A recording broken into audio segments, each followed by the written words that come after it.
We are the Gujarat Technological University. Since its inception over a decade ago, GTU has been empowering young and curating minds to realize their true potential. Over 4 lakh inspired students are enrolled with one of the premier academic universities in India. With more than 450 affiliated colleges in its fold operating across 5 zones of the state, GTU, the International Innovative University, your place to move forward.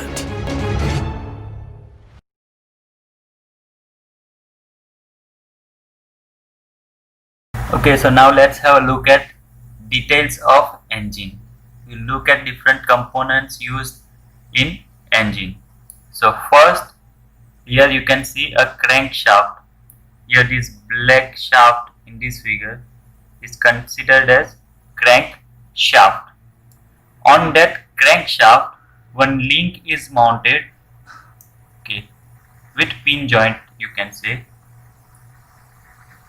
or you can say rigid joint. Okay, this link is called crank. In this figure, this black portion over here is crank. From center to this point, it is known as crank radius, this portion, and below that point some more amount of weight is present, that is called counterweight. And another end of crank is connected with connecting rod through pin joint. In this figure, this link over here is called connecting rod. Whose bottom end is large as compared to top end. Here larger bearing will be present and here smaller bearing will be present. Okay, so larger end of connecting rod is connected to crank with pin joint. Connecting rod is connected with piston. This connecting rod is connected with piston again through pin joint. This pin over here is called gudgeon pin or piston pin. And this whole assembly is encased, okay, is enclosed, and this portion, this topmost portion of this casing from this point to this point is called cylinder, and bottom portion below this point is called as sump or crank case, you can say sump or crank case. And above this point, this upper portion is called cylinder head.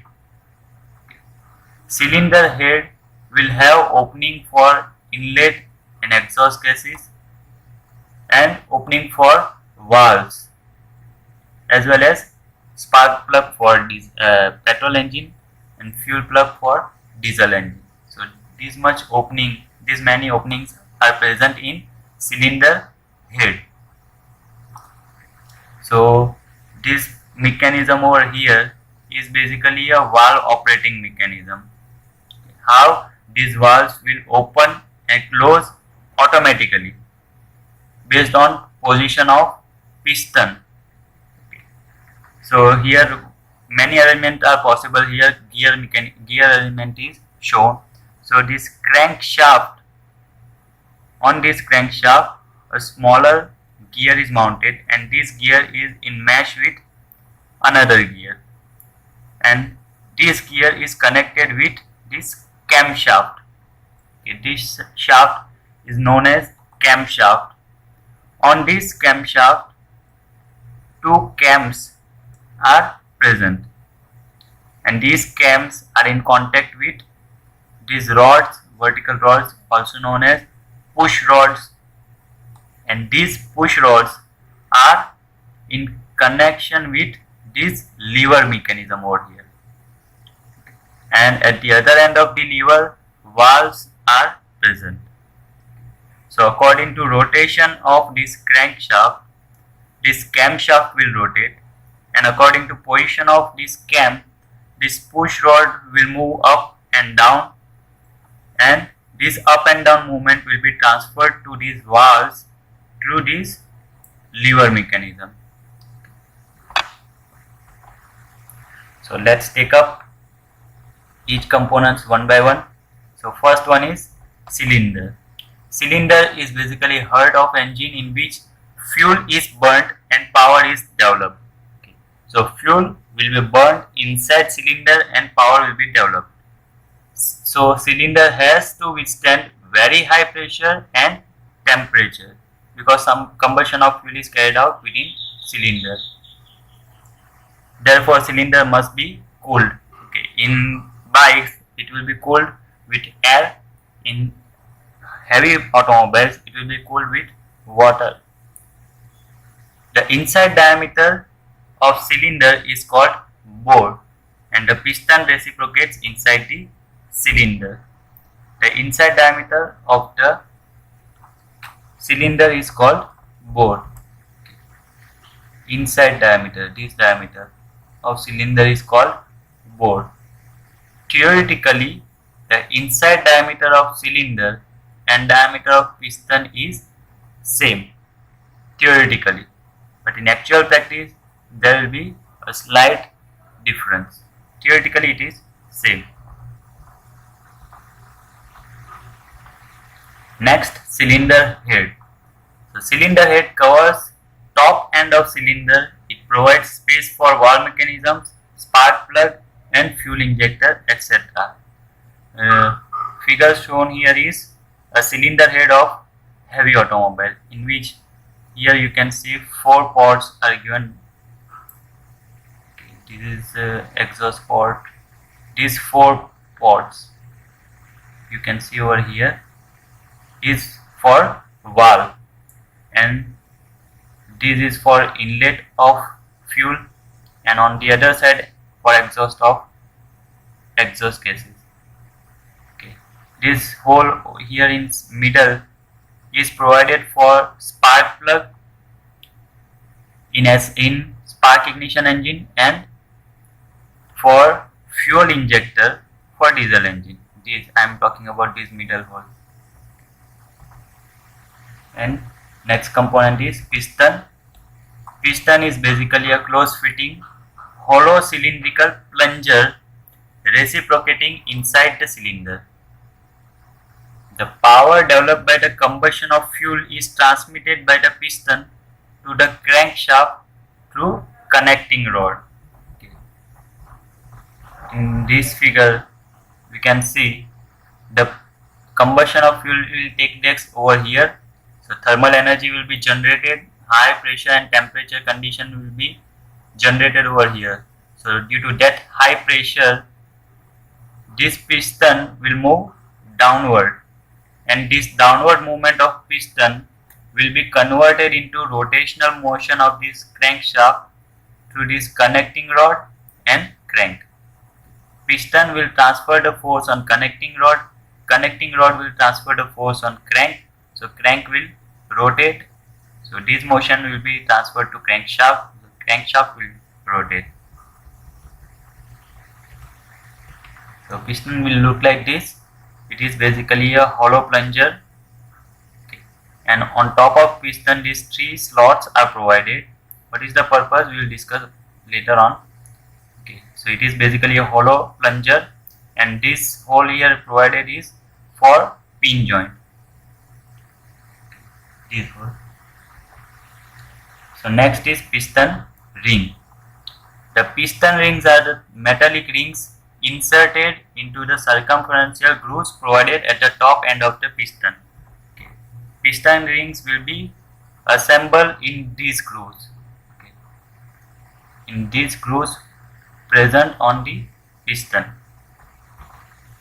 Okay. These rings maintain a gas-tight joint between the piston and the cylinder while the piston is reciprocating inside the cylinder.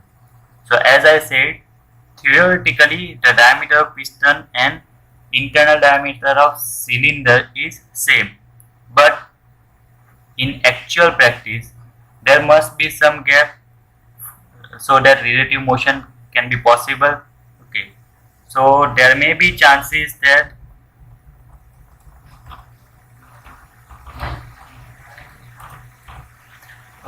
there might be chances that this high pressure gas can penetrate in this crankcase and deteriorate the condition of lubricant. So to avoid transfer of high pressure temperature gases to bottom or avoid the transfer of lubricants from bottom to top, we are placing piston rings in between these. Okay, so piston ring will act as a separator between top chamber and bottom chamber.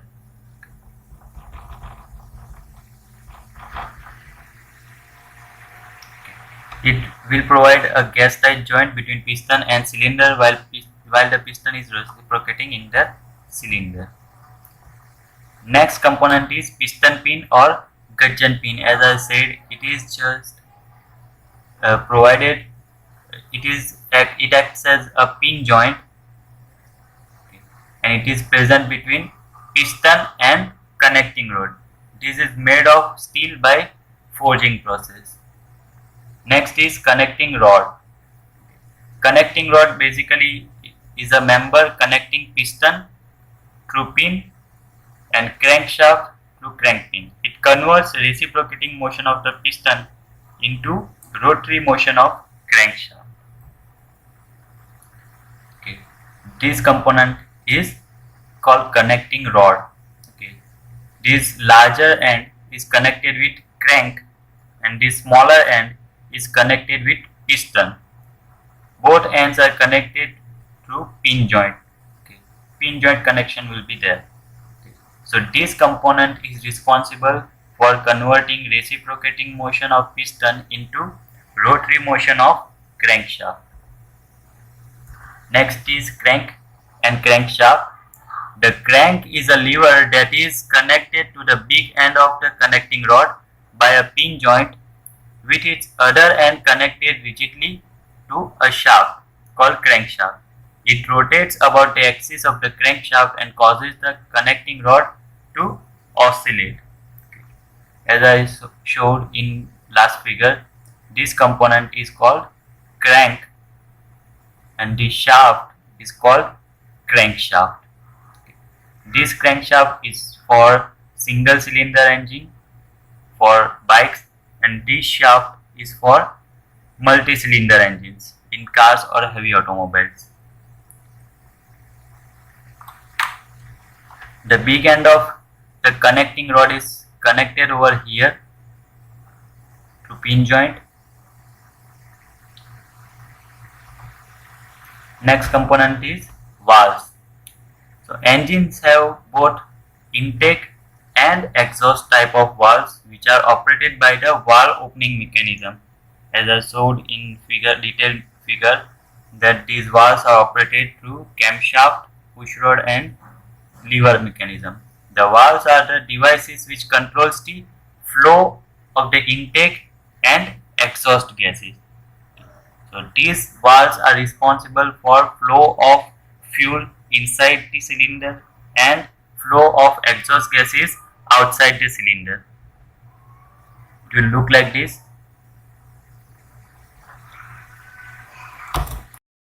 Next component is a flywheel. Flywheel is basically a heavy wheel mounted on the crankshaft of the engine. It minimizes cyclic variation in speed by storing the energy during power stroke, and the same is released during the other stroke. So flywheel is basically a heavy wheel mounted on crankshaft. Let's see it in figure.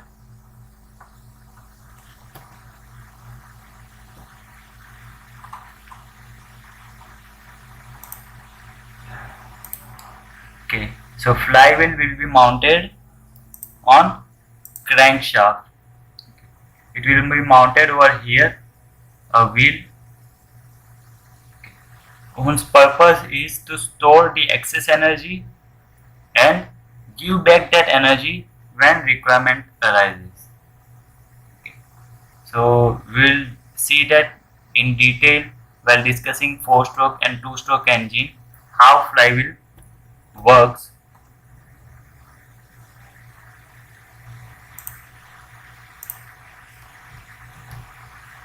Okay. Just keep this in mind that its purpose is to minimize the cyclic variation in speed. Okay, next component is crankcase. It is the lower part of the engine, serving as an enclosure of the crankshaft and also as a sump for the lubricating oil. Okay. Let's look at in this figure. The portion below the cylinder. In this figure, the portion below this point is called crankcase or sump. It will act as a reservoir for lubricant. Okay. Oil. In everyone refills oil in their bike. Okay, so that oil goes into this region. It will be used for lubricating these joints as well as whatever bearings will be present over here. It will act as lubrication. So to store that oil, this casing is created whose name is crankcase or sump.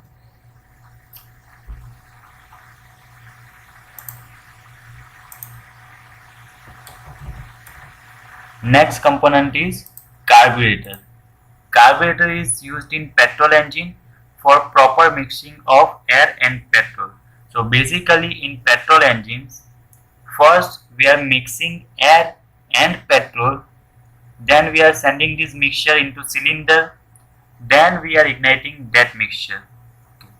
So to form a correct mixture of air and petrol, a device used is called carburetor. It will be only used in petrol engine. Fuel pump. Okay. So in diesel engine, fuel pumps will be used. In operation of diesel engine, we are first taking air inside the cylinder and then we are compressing that air so that its temperature increases. We are increasing the temperature of air such that as soon as the diesel comes into contact with that air, it burns.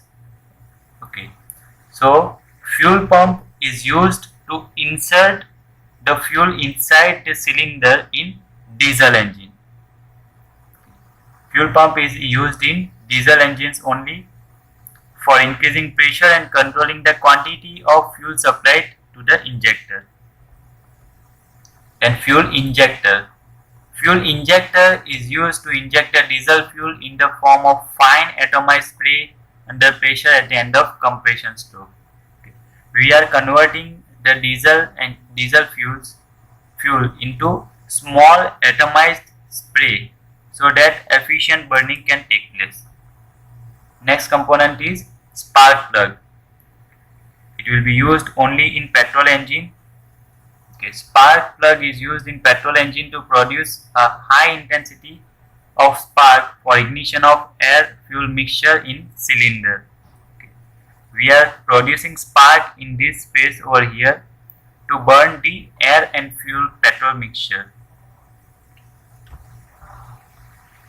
So let's take a look at assembly. First, crankshaft, crank. On that crank, connecting rod is mounted. On the upper end of connecting rod, piston is assembled, and to connect piston with connecting rod, this piston pin or gudgeon pin is used. And we have shown here gear mechanism to operate the valve. Okay, so these gears are in mesh, and on this gear, and shaft is attached. It's called camshaft, and these are the cams. You can see only in some portion it is having extruded part, okay. And these cams are in contact with these push rods, and these push rods are connected with valves through lever mechanism.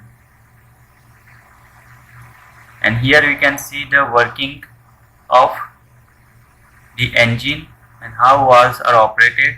You can see this up and down movement of piston is converted into rotary motion of this crank because of connecting rod. Okay, and this rotating motion of crankshaft is transferred to camshaft. So cams will rotate, and because of rotation of cam, because of profile of cam, these rods will have up and down movement, and this up and down movement of push rod is transferred to valves through this lever mechanism. That cam profile, so you can better understand the operation of cam. Okay. The cam is having this kind of shape, okay. And this here white portion in middle is the shaft called camshaft, and this rod you can consider it as push rod. So as soon as the cam rotates, because of this kind of shape, the rotational movement of cam is converted into reciprocating movement of push rod. You can see over here.